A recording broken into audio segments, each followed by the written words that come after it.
సదాశివసమారంభాం వ్యాసశంకరమధ్యమాం అస్మదాచార్యపర్యంతాం వందే గురుపరంపరాం.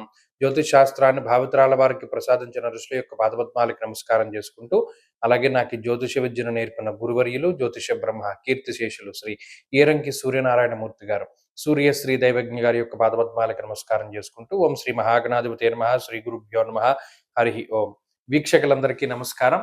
ధనురాశి వారికి ఈ వారం సానుకూలమైనటువంటి ఫలితాలు ఉన్నాయి. కారణం ఏంటి అంటే, అర్ధాష్టమ స్థానమందు అంటే ఈ రాశి వారిని పీడించేటువంటి స్థానం నుండి పాపగ్రహాలు అన్నీ పక్కకి తప్పుకున్నాయి. ఒక్క శనేశ్వరుడు ఒక్కరే మిగిలేరు. మొన్న గమనించండి, రాహు తృతీయ స్థానంలో అవయోగం, చతుర్థమందు కుజుడు, చతుర్థమందు రవి, చతుర్థమందు శనేశ్వరుడు, ఇలా అనేక రకాలైనటువంటి గ్రహాలు చతుర్థ స్థానం మీద పనిచేసాయి. అందువల్ల ఏమవుతుంది, గత 2-3 వారాలుగా కుటుంబపరమైనటువంటి సమస్యలు లేదా విద్యా సంబంధమైనటువంటి విషయాల్లో సమస్యలు, రిజల్ట్ టైము ధనురాశిలో పుట్టినటువంటి పిల్లలకి అనుకున్న మార్కులు ఒకటి, వచ్చిన మార్కులు ఒకటి.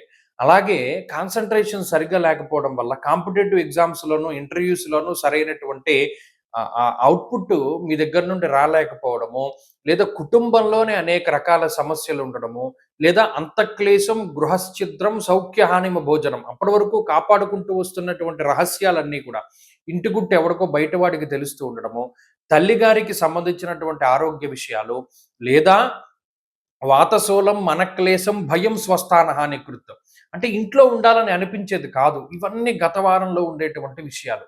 ఈ వారం నుండి ఏమైంది, ఈ చతుర్థ స్థానంలో ఉన్న గ్రహాలన్నీ వెళ్ళిపోయాయి. భాగ్యహాని భయం క్రూరహ అన్నాడు. చతుర్థమందు కుజుడు మానసిక భయాన్ని కలగజేస్తాడు. ఇప్పుడు అటువంటి పరిస్థితులు లేవు. ఒక్క శని ఒక్కరే ఉన్నారు, దానివల్ల పెద్ద ప్రమాదం లేదు. ఎందుకంటే ఇన్ని గ్రహాల తాలూకు చెడు ఫలితాలను అనుభవించిన తర్వాత శనేశ్వరుడు ఇచ్చేటువంటి ఫలితాలు ఏమీ అంత ప్రమాదంగా ఉండవు. సరే, ఇక్కడ పాజిటివ్ విషయం ఏంటి అంటే, పంచమంలోకి బుద్ధుడు వెళ్ళడం.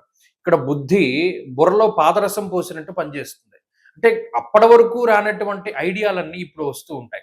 అబ్బో, ఈ థాట్ మనకి మొన్నే వచ్చుంటే ఇన్ని రోజులు మనం వదిలిపెట్టే వాళ్ళం కాదు కదా అనేటువంటి విషయం మీద కొంత మీకు ఇలా అనిపిస్తూ ఉంటుంది. కాబట్టి ధనురాశి వారికి ఈ వారం నుండి బర్డెన్ తగ్గుతుంది.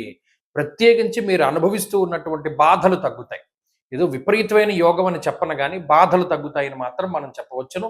ఈ వారంలో ఆ మానసిక ప్రశాంతతను మీరు అనుభవించగలుగుతారు. ఉద్యోగ వ్యాపారాల పరంగా సానుకూలమైనటువంటి ఫలితాలు ఉంటాయి. కుటుంబ పరంగా సౌఖ్యం ఉంటుంది. ఈ వారంలో ధనురాశి వారు మరింత శుభ ఫలితాలను పొందడానికై ఎక్కువగా గణపతి ఆరాధన చేస్తూ ఉండడం చెప్పదగినటువంటి సూచన. ఈ వారంలో కలిసి వచ్చేటువంటి రోజు గురువారంగా చెప్పవచ్చును. అదృష్ట సంఖ్య 2, అదృష్ట వర్ణము పసుపు. తదుపరి మకర రాశి.